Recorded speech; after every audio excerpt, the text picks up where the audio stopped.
Long chapter in Indiana's political history coming to a close. Jim Brainard entering his final month as the mayor of Carmel. Brainard is one of the longest serving mayors in the state's history.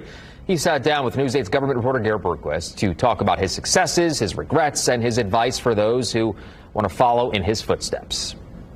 For 28 years, Mayor Jim Brainard has been a fixture here at Carmel City Hall. Now as he prepares to hand over the reins to a new generation of leadership, he's looking back on a long career.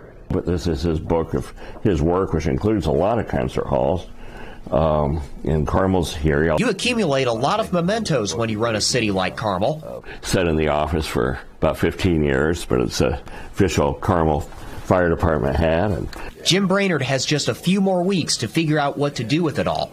I never thought I would do it for 28 years. I had a goal of getting reelected once and doing it for 8 years. But we were always in the middle of a big project. Brainard had never held public office when voters elected him in November of 1995. I was raising my family here, and I thought that I could make a difference. I had talked to a lot of my friends, and they suggested that I stand for this position. It's not hard to find his mark on Carmel. You see one as soon as you drive into town. Some 140 roundabouts, more than any other city in the United States, according to his office. Based on national averages, we're saving at least 10 lives per year. We don't know who those people are, but those lives are saved. We know much better for the environment. Then there's downtown. Brainard says when he first ran, voters told him they wanted a downtown district. They got one, and it now serves a city with 4 times as many people as it had when Brainard took office. No one wants to live in a place that doesn't have good streets, good water system, good sanitary sewer system, a good park system.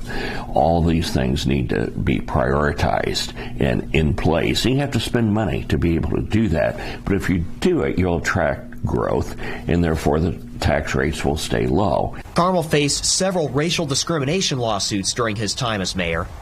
IT8 in 2019 found Carmel police ticketed black drivers at a disproportionately high rate. Brainard says he's worked with the NAACP and the Urban League to improve the city's policies. The police department today is far more diverse in the city.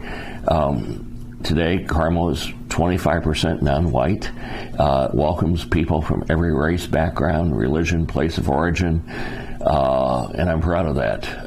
It's reputation of some of these problems goes back 30 and 40 and 50 years. It's hard to move past, but we've done that in this city, and the data shows that. Dozens of new mayors will take office across the state in January. Brainard says they should read everything they can about city planning. He says that's the most critical job mayors have. And if you want to run for office like he did, he says do it for the right reasons. Do it because you care about the place you've chosen to live, the place you've chosen to raise your family and start your business. Do it to make your little part of the world better. If you do it for those reasons, you'll have a positive impact. December 31st will be Brainard's last day in office. I asked him what's coming next, and he said, stay tuned. In Carmel, I'm Garrett Bergquist for Wish TV, wishtv.com, and like us on Facebook.